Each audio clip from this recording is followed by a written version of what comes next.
সন্তানদের ভরণ পোষণ ঠিক মতো আদায় করতে হবে।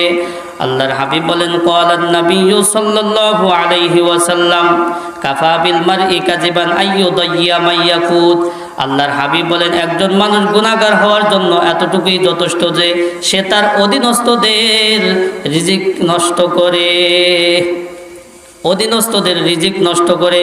এরকম আছে, সন্তানদের খোঁজ খবর রাখে না, বিবাহ একটা কইরা খোঁজ খবর রাখে না, আবার আরেকটা করে। দুইটা করে নিষেধ না, দুইটা করে কি নিষেধ না, তবে সমতা বজায় রাখতে হবে। সমতা কি বজায় রাখতে হবে। একজনের খোঁজ খবরই রাখে না, খোঁজ খবরই রাখে না, এটা করা যাবে না, এটা করা যাবে না। সন্তানদের ভরণ পোষণ দিতে হবে, না দিলে আমি গুনাহগার হব, আমি গুনাহগার হব। অনেকেই বলে সন্তানের এটা লাগে, ওইটা লাগে, ওইটা লাগে, লাগবেই তো।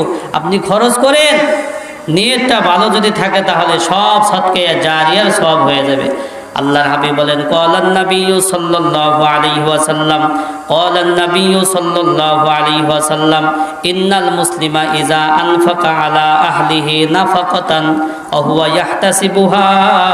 আল্লাহর হাবিব বলেন, যদি কোনো মুসলিম সন্তানদের পিছনে ভালো নিয়তে খরচ করে, যত খরচ করবে এগুলো সব সদকায়ে জারিয়ার সওয়াব হয়ে যাবে, সদকায়ে জারিয়ার সওয়াব হয়ে যাবে।